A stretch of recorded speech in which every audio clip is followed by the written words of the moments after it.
And good morning and welcome to Gulfstream today. Brian Nadeau, Samantha Perry with you on another absolutely gorgeous day here in Hollandale Beach. And it's big doings as well, not only because there's $1.3 million in the Rainbow Six Guarantee Pool, but as Fountain of Youth Week is upon us. Yeah, it's a very exciting time. Some incredible races on Saturday. Just get your handicapping out and your red pins out, as you like to use. There you go. And get on it. And also, it's the week is going to culminate on Sunday with a guaranteed mandatory payout in the Rainbow Six, too. So, we've got 4 racing days, and there it is there. It'll be well over $6 million, assuming it goes unhit, and that's a big assumption because there are 4 racing days. But with 1.3 already today, that pool is going to be huge. The pools, we've seen it really since we put the $1 million guarantee. I believe it was last Friday.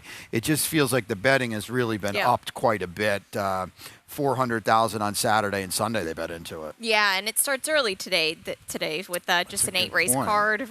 Race 3 is when it starts, and we'll have runs Rainbow Pick 6 ticket. Whoa, say that 3 times fast. Subtle reminder to your host here maybe that we're breaking after race 2 today. But the Fountain Youth card, it's been drawn already. 14 races on Saturday, 9 stakes. The return of the 2-year-old champion Forte, Grade 1 winner Blazing Sevens is in there as well. A lot of excitement to look forward to, but a lot of excitement to look forward to here as well. Here's a slate too. As I mentioned, 9 stakes. What is that? 7 of them graded, 8 of them graded. Charge It is back, which surprised me, but that's great to see as well. Yeah, and I know they were kind of on the fence about putting him in the mile, but it'll be really fun to see if he can hold true to that impressive comeback victory. Yeah, and if you haven't looked at the PPs yet, the Devona Dale, to me, as good as the Fountain of Youth is, the race of the day, the Devona Dale is absolutely loaded. We'll stretch those 3-year-old fillies out a little bit, and it's just a powerful card. You're going to have guaranteed pools as well. They'll be huge all day long, so a lot to look forward to. But let's get into the opener here today, again, on the 8-race card. So there's a lot of horizontals that are be going on throughout. The opener, of course, kicks, as it always does, kicks off the early pick 5. I am on a ticket here, and we'll take a look at it. $24 after a few scratches. 4 deep in the opener, and there you see a couple singles in race 2, the number 4 lead performer. 3 deep in race 3 with the big gray on top, another single, and that is my best bet of the day. Alan Diggs on top in race 4, and then 4 deep to get out of the sequence. Number 6, American Odalisque is on top for me as my long shot play of the day. That is $24. We'll get back to the opener, though. Samantha will go out onto a firm turf course. Ronnie will join us here. These are maiden 3-year-olds. The tag, $35,000, a mile, and a 16th on the turf. We all kind of have the main contenders in here. You go to number 7, Master Uguay. Yeah, Jane Sibeli sent out a kind of a similar situation last week with Jose Ortiz aboard and was paid actually a pretty decent price. Currently at 8-1. That'll shift around as we get closer to post time. But this horse just kind of drew an impossible post position last time with the 1 in a full field of 11, and just I think had to be used a little bit earlier than he should have, or just by circumstance had to. Jose Ortiz gets aboard today, like I mentioned, and I like the way that this horse is heading towards. Yeah, and it's not a huge sample, but Jane has seemingly put Jose Ortiz on some live horses. You mentioned the one the other day that I think 11-1 they got on. Yeah, so very surprising, but take note there. Phobia on top for me, and we'll take a look at a replay. We've got a few of them to show you today. This is Phobia last time here, and you're kind of not out the back, but you want to be typically a little closer in these turf races here, and you can see that she's the 4 with he's the 4 with the familiar Arundel silks. You're going to see this horse getting tight and check off the far turn. Had to wait a little bit as well, and the trouble's going to start here coming up shortly as he's trying to sift through inside, seemingly with some run, and now we're going to try to come all the way through on the inside, and just right here, that is not where you want to be when the hole closes. And now we're going to get pushed all the way down to the inside. And I thought when finally free, and I know Samantha can probably speak to this more than I can, to have to sift through and poke through there, it's a credit to him to do it. He would have been a lot closer without that steadying off the far turn there. Yeah, most definitely. And you know, it was a nice even finish no matter what. I don't think he would have gotten the winner there, but it was still a lot of losing momentum and picking it back up again. And you just saw he just was really gaming it. I like the way he just kind of climbed to just get through those spots. And for a lightly raced horse, that was only his fourth start of his career. That's impressive. Rises a little bit in class, too. That's a confident move. You go to the outside with the 11, looking to saw, but now the 3 and the 5 are out, so we're going to help out a little bit, drawing in a few slots. Yeah, and it doesn't worry me. The rail's 28 feet today, so I don't think it should be too post position compromise. But Irad Ortiz, he's very good at working out a trip with spots like this here. And first off the claim for this trainer here, which is a nice move, and they're putting the blinkers on right off the bat. Yeah, Jose Pinchin has a win off the claim. The 2 Fabled Prince, 30 on the morning line. I guess that was not the case. I saw an adjusted 8 on the morning line. He's going to be lower than that, too. I mean, he's got the highest last race buyer. Down inside, Luca gets aboard. There's a lot to like here. He's only run twice. A marked improvement on the drop from the maiden special weight last time. Fabled Prince, huge threat in here. So we'll go to the early pick 4 now in race 2. And as I mentioned, we've got 5 straight horizontal exotics on the 8-race card. So coming at you early and often and furious. And you've got early pick 4 duty in this Tapeta route, 12-5 maiden claimers. Yeah, I do. $18 ticket for me. My best bet was in the first race, so no singles in this spot for me. Race 2, we'll get to this in just a moment, going too deep. Race number 3, the 9 is my top pick. That's Hercules. Rohan Crichton sending this horse out in a pretty aggressive drop in class. Race 4, the 2 Alpha Blue from the Safi Joseph barn is my top pick. Going to use him with the Ralph Nix trainee as well. Kind of a professional maiden race there, Brian. And race number 5, the 5 is my top pick, Luna Tuna. $18 is the play, and you know, I think we have all signed our divorce papers with Black Ice in this second race. Yeah, I can't possibly come back to her. She's 8-5 on the morning line. I mean, I don't necessarily disagree with that, but you look at the odds-on 2 in a row, and not only has she not win, she hasn't come close to winning. Now, where we scratch out the 2, she's red hot. I don't think she was a major player in here. You go to the outside. Grand Era, lightly raced with Lasix, right? Yeah, and that's just, I think, in a field where there are a little bit of some question marks and untested type of things, I think this is a filly that is eligible to move up. She wasn't really bet in all 3 of her starts, so we'll see if this can kind of just move her up a little bit, as she's going to need to. Victor Barboza is back, dotting the entry box quite a bit. We hadn't seen him for a little bit, but, he ran several horses last week, and this is a high percentage barn that puts horses in the right spot. Lead performer, I think, is very logical that you have in second for Chris Davis. Irad is here as well. We're going to stretch out a little bit off, if nothing more than a useful tightener last time sprinting. Yeah, exactly, and I like the fact that they kept this filly on the Tapeta, too. She took to it quite all right last time, and on the turf races you can't really run at that spot that maybe she fits. It's just a little bit of a lower level that they kind of cap on the turf course here, so I think that this is a level where she's going to fit nicely, and she can get it done today, especially with Irad aboard. Well, that is huge. Irad just winning races in bunches. Let's just talk about Black Ice. We'll give her a little bit of due. She's going to run. She's going to run her race. She does it every time, to her credit, but she's 0 for 9 with 4 seconds and a third, and you see the 80 cents to the dollar. And I thought she had to win last time. I thought she absolutely had to win. And not only did she not do it, she didn't come close. Yeah, she really didn't. And you'll see on the running line, maybe kind of hints at some trouble, but it really wasn't much. She did have to win last time, and maybe she could shock us all, but I think she's afraid to have her photo taken. Yeah, and to what Samantha kind of alluded to, the horses that ran 1, 2, 3 last time were 5, 8, 4 early on. She was 6th early on. I mean, that was the winning formula there. My notes said no excuse at all. I didn't, no trouble at all affected her. So you just have to fade horses like these, because you're going to go broke betting them. So 2 down, 6 to go on the 8-race card. We'll take a break. Ron's back with a Rainbow 6, $1.3 million in the gross jackpot guarantee. This is a championship meet. All the best jockeys in the world are here, and I'm excited to ride against them. We back. And you get to watch some really incredible, talented athletes out there. To us, it's a place to be in the winter. I love Gulfstream Park because of the racing. The palm trees, the beach is right here. The horse racing is some of the best in the country. A lot of good horses come out of here. And if you want to go to the next level, Gulfstream Park was the place to come. I remember the first time I came to Gulfstream, it was like this big fairy tale place. All the history. And all these great horses, trainers, jockeys. It was everything that I ever dreamed of.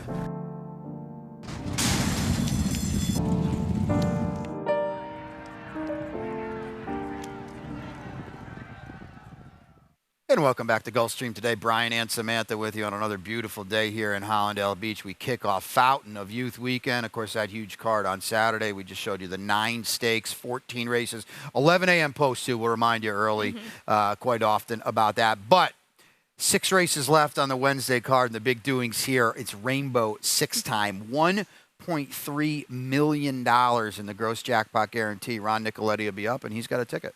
Yeah, 3 by 3 by 3 to kick off the first 3 races. His single is in race number 6. That is the 9-horse Sassy Nature for Jack Sisterson, Joel Rosario. I put a big question mark by this filly. I'm not sure what we're going to get from her today. It's a competitive feature race that we have. Race number 7, he's going 3 deep using his friend Singing the Oldies. I know he bets this horse quite a bit, or this filly quite a bit. And he's also got my long shot. Actually, no, he doesn't have my long shot. That's Lady Ocean in that spot. And in the finale, he's going 3 deep. Pillbox will be very heavily bet for Mike Maker. That's the number 1. But he's also using Starship Boeing. Oh, that's a 20-1 on the morning line. All right, Ron in 9, curiously, 48.60. So he's kind of bumping up the ante a little bit here, Brian. Big number there in the finale. And, you know, it's time to bump up the ante. I always say, you know, take a few extra rubber bands off the bankroll and fire here at $1.3 million. And, again, not only the $1.3 million, but the pools for the Rainbow have been huge as well. So even if you hit 6 out of 6 with a bunch of other people, they're still paying very, very handsomely. So let's get into the opener here of this sequence. We're routing on the main track, 4-year-olds and up, 8K claimers here. Now, this is a short stretch, short finish line at the mile and a 16th. You go all the way to the outside to Hercules, second off the claim for Rohan. Yep, and this is one of 2 horses that Rohan has in this spot here, and you've got the 2, his other entry as your top pick, and I definitely suggest if you're playing the Rainbow 6, use them both because that will happen a lot. You play one or the other, and you kind of get bit by the other one. But taking a nice drop in class here, was running in competitive allowance optional claiming ranks for state breds here, just going into open, claiming $8,000 horses here. I like this distance. We are at the first finish line for this horse, for this race here. And I think with Ismail Haramia, this horse will be a little bit more forwardly placed and might be able to take it a bit quicker. And coming out of a race where Slim Slow Slider won this weekend, but it was a, you know, kind of a had to win type of situation. I can see what you're thinking there. A little more workmanlike than maybe as impressive as the italics in your form suggest. But he's a player, and I've got to use him as well. But as Samantha mentioned, I went to the other Rohan, and that's down towards the inside. The Big Gray, I thought was very pace compromised last time behind Man on the Moon, who's been such good form. Tone Phelan's in here, and he came back to win as well. But we're down inside. There should be some decent pace in this race. So, you know, Reyes, you know, rode him last time, and I would think he can keep him close, hopefully save a little ground too. This is a very tricky distance. Yeah, it really is. It's that short stretch here, so you can't be phenomenal deep closer, but for $8,000 claimers, you're not really going to get too much of those. You kind of want to be sitting up a little bit closer. And your 3, Hiera, will do that off the claim for Safi.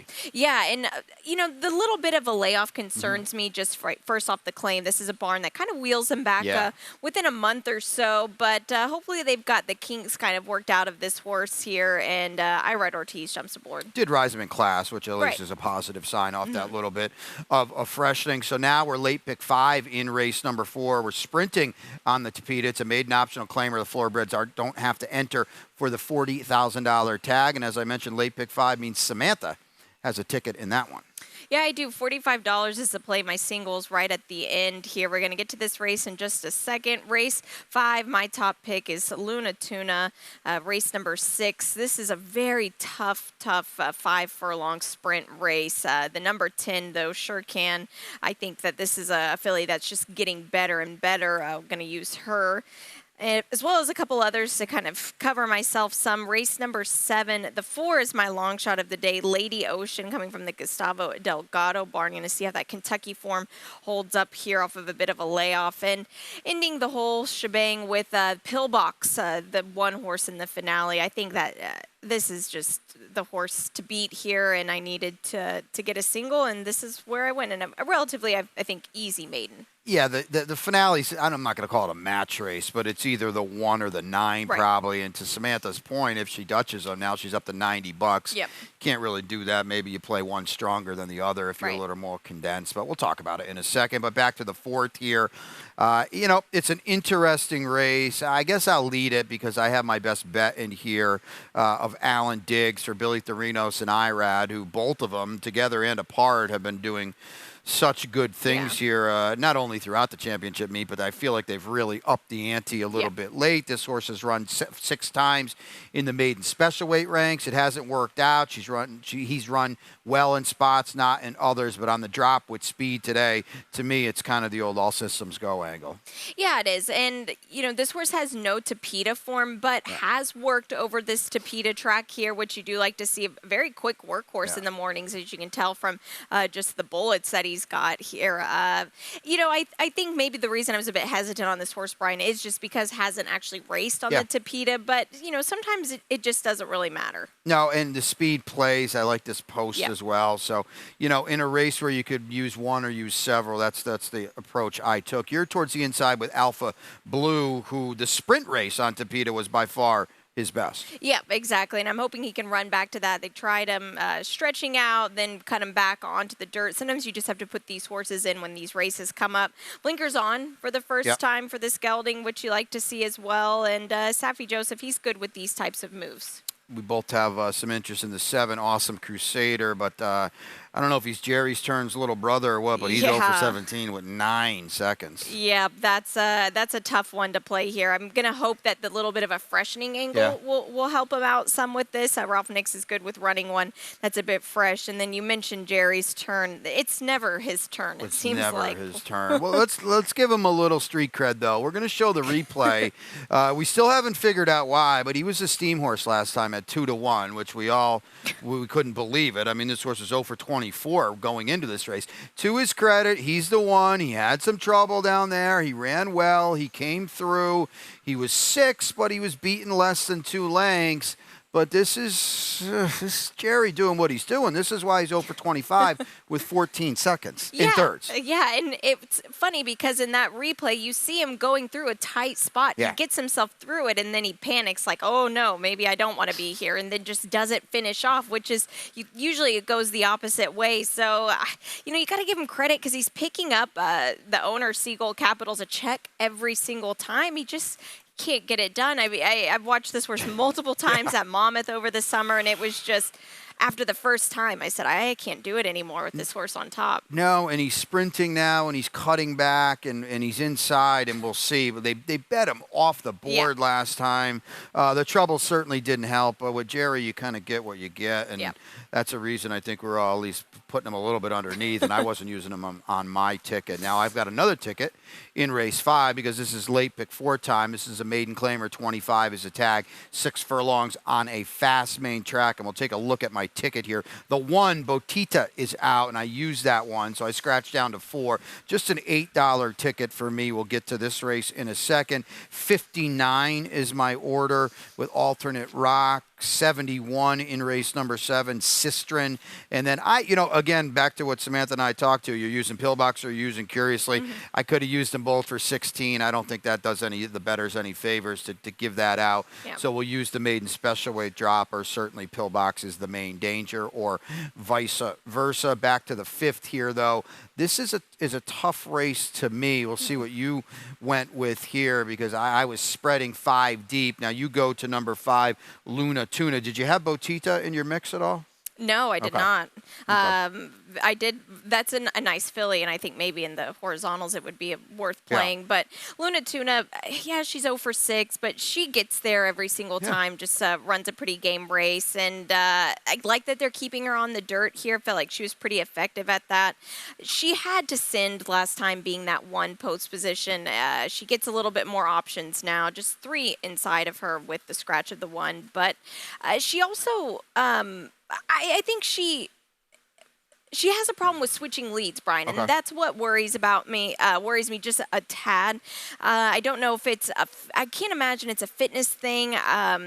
But Sonny Leon, he's now on her for the 2nd time in a row, and I think maybe with that in mind, he can really get her into that right lead and maybe find an extra gear. Kathy Riffo quietly has a good championship meet. She's 6 for 11 in the exacta with a couple wins, so good job there. And seemed like getting back to the dirt last time woke Luna Tuna up. This is my long shot to me. It looks like a race where I just don't want anyone. I don't trust anyone. Now, American Odalisque on debut was in just against a month better than what she meets here. That's an open maiden special weight at Churchill. I understand, she was 20-1. She didn't do any running. She had a little trip, though. She checked and squeezed out of it at the start, probably lost about 5 or 6 lengths. Yeah. She seems to be, Samantha, finding her form, and maybe she found the right group to surprise here at a big number. Yeah, and she is getting back to that dirt surface here, and I think maybe the race flow will help her out a little bit more. She seems a bit of a kind of a grinder and was just being used a little early in those turf races to get a good position. She's definitely not out of the question. Yeah, she's got some foundation, too. A firster for Terry Pompey, trotting gear, the 7th. Yeah, and you mentioned in this race, Brian, that you don't really trust anyone, so why not go with a horse that is a new shooter here? Lasix for the first time, daughter of Gervin, who they've been pretty precocious. I feel like their first 2 starts are usually the ones where they kind of explode quite a bit.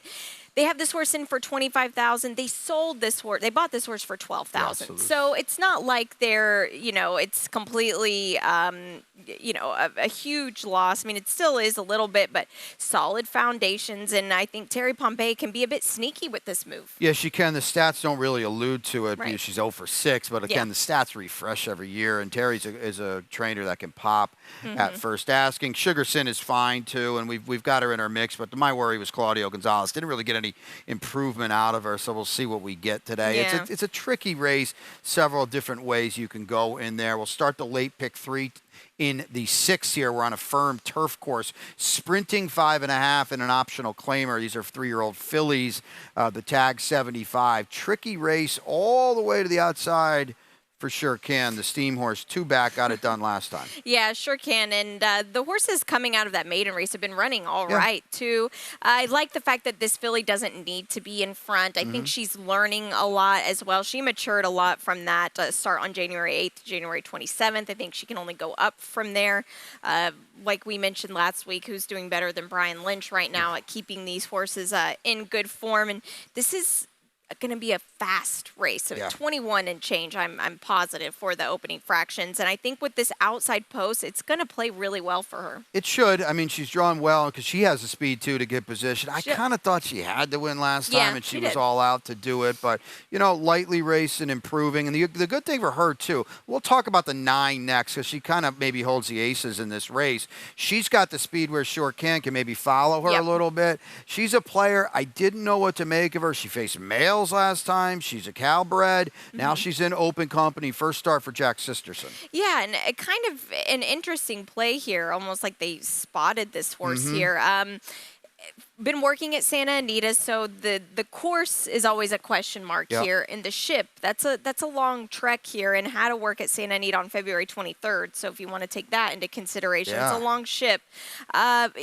I don't know what we're going to get with this filly. Yeah, she's going to be fast. I don't think there's any doubt about that. And Joel Rosario's Bride's Turf Sprint's as good as anybody in the country. It's just a real wild card, a real unknown. I thought she had the talent where I want to include her on my ticket. Yeah. Certainly wouldn't want to take too short of a number on her. I went to alternate rock. Let's take a look at her replay. Not a lot going on here. I did think it was a pretty game win. She's got to prove it on the turf. I understand that. But in her 2 turf races, they were stakes races at Monmouth, and you could to talk about the Colleen at Woodbine as well. I didn't think she was disgraced, certainly in the Colleen. This was a pretty solid effort now. And, you know, Jose D'Angelo, not only has he run her in some good spots and he's taken her to some good spots, but now she's in for a tag, which doesn't bother me. It's $75,000. That's still a big number. Right. And she has a hint of a rating gear, and you said it, Samantha, they're going to be flying in here early on, and she doesn't need to drop out the back, but she also doesn't need to tussle with some of these speedsters in here.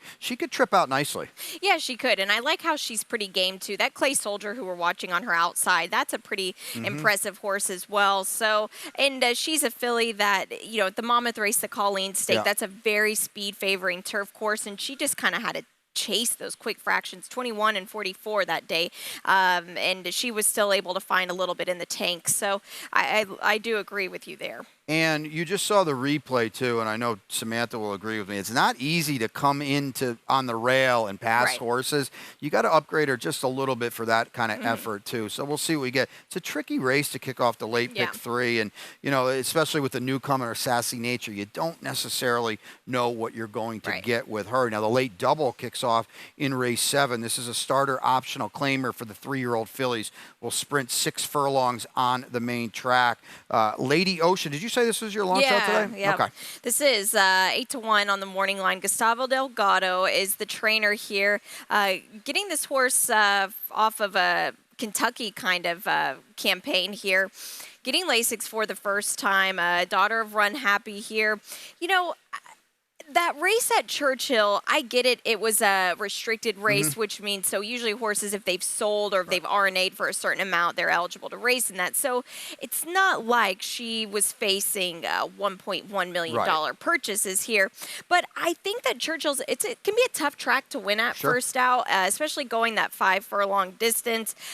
I think that she's eligible to improve. They put her on the Tapeta at Turfway Park after that and just put a line through that race because it's either she didn't take – I want to say it's because she didn't take to the Tapeta. When you watch that replay, it's like she's almost jumping up and down on it. So I think the dirt is going to be her preferred surface. And, you know, I don't think it's a whole lot of world beaters in this race, Brian. Well, no, I think that's very, very fair. And she did it the hard way at Churchill, too, basically dueling every step of the way. The runner-up came back to win. So it was maybe a little better than it looked at effort. Lasix, Gustavo has been live since we've kind of seen him start firing a little bit on the way back here. I went with Sistren off the claim for Claudio, facing winners for the first time. Claudio Gonzalez does such a good job off the claim. And to Samantha's point, okay, normally we say facing winners for the first time. Could be a little tricky.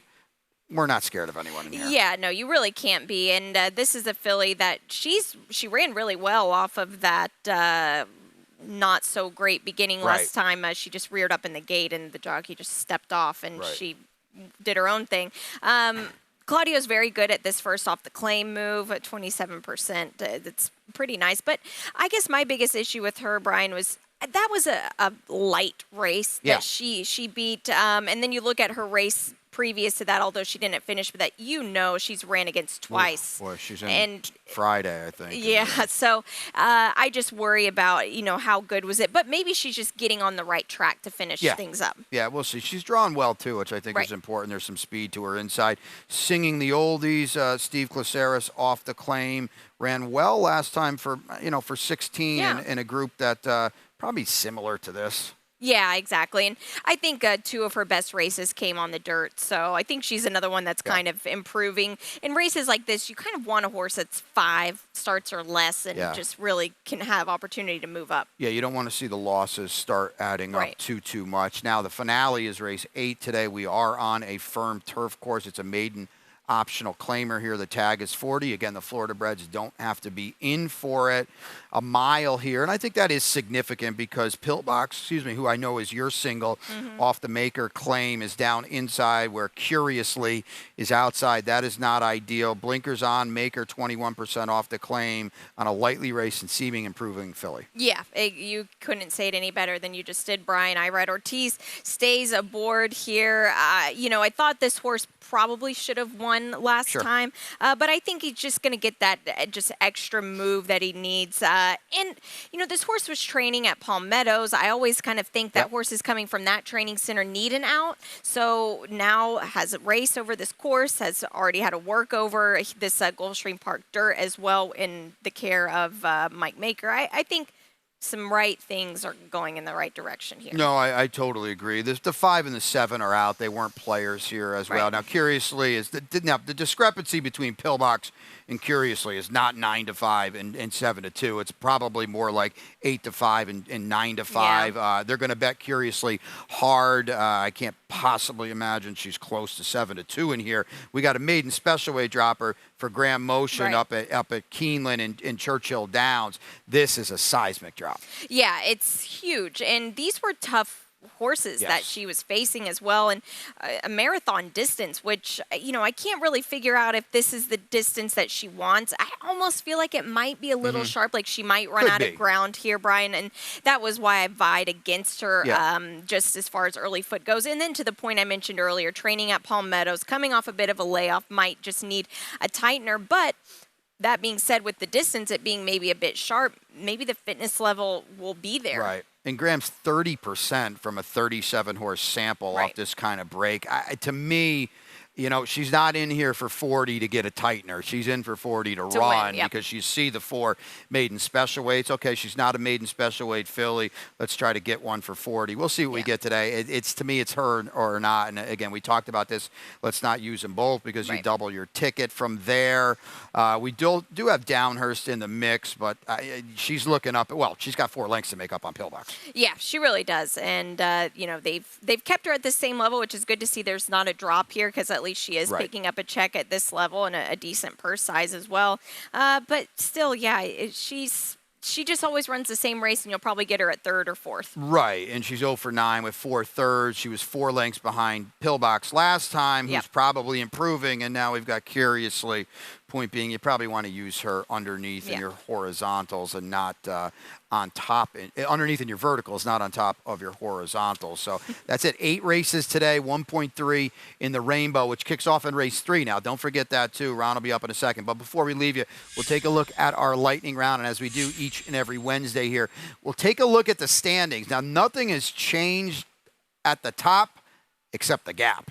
Yeah, it's quite a large one here, and I can imagine it would be much closer. Luis Saez, he went to Saudi. He won the International Jockeys Challenge there, so a bit of a hiatus for Louis, but Irad's been away too, and you can't discredit him the way he's been riding as of late. No, Irad flexed the muscles while Louis was gone, was putting up 4 or 5 a day, and his form has just been absolutely impeccable throughout the championship meet. Jose Ortiz has a firm grasp on the podium over Tyler. We'll take a look at the trainer standings now with Safi and Todd Pletcher. Looks like they're going to go down to the wire like they did last year when Safi broke the streak. Yeah, it'll be exciting to watch. I know these barns, they really start firing. This is their time these next couple months, and Todd has some really nice horses this weekend, as does Safi, so it'll be fun to see. And also, I know we always shout out Antonio Sano, but what a great job he's been doing too. Yes, without a doubt. Todd Pletcher has a legitimate chance to maybe a week from right now be in front in this because he is throwing the barn at him. Not that Safi isn't on Saturday, but we got Charge It, we got Forte, the 2-year-old champion. Look out, and it's a good segue, actually, because there you see the Fountain. Fountain of Youth Day is Saturday.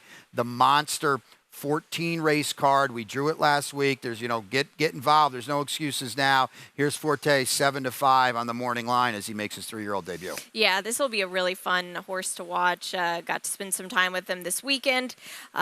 Just a very cool horse. Excited to see kind of how he develops. I know physically he's developed a lot, and he's going to be a fun one to watch Saturday. Yeah, without a doubt. And Blazing Sevens is in there for Chad Brown as well. Champagne winner, maybe a little unproven at 2 turns. But again, this is the start of a season for Forte, the short stretch finish line as well of the Fountain of Youth. There's a lot going on there. Just instead of a 2-year-old champion coming back, it'll be exciting and fun day is to say the very least. And tickets are on sale for the Fountain of Youth. 14 races, the 11 a.m. first post now. Don't forget that. 9 stakes, 8 of them graded. Tickets are on sale. I can't wait. Yeah, it'll be so much fun. So get to bed early Friday and come join us Saturday. That means you, Brian. If you say so. And Ron. And Ron. Yeah. We'll bring him up here in a second. Here, your best bet today? My best bet is coming from the first race. Master Uguay gonna rip the Band-Aid off early. I like it. Alan Diggs for me in the 4th, and you're a long shot. Lady Ocean coming, I believe, in the 7th race. Yep, 7th race, 8-1 on the morning. We're both kind of doing the same thing. And my long shot is American Odalise can race 5. Both of our horses getting back to the main track, hoping for maybe a wake-up or a form reversal. And then last but not least, Ron Nicoletti is beat the expert on Fountain of Youth Day. Yep, he's got some okay shoes to fill. I did all right on Saturday, so I'm not gonna. I think now it's you that needs to pick up the slack here. But see what happens. Yeah, make sure to sign up. We've got the link. We'll be tweeting it all week as well, and a huge card, so a lot of opportunities for either Ron to beat you or you beat Ron. Free contest, and you get a free polo if you do beat the expert/legend. That is Ron Nicoletti, who will be up with us very shortly. Samantha will head out onto a firm turf course. We'll send it upstairs. Pete Aiello for the changes on this beautiful Wednesday 8-race card. Happy to have you aboard.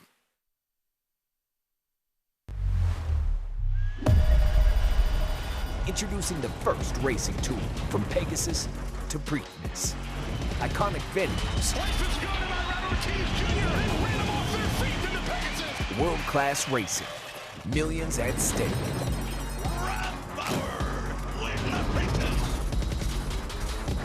New champions will be crowned. Only at first.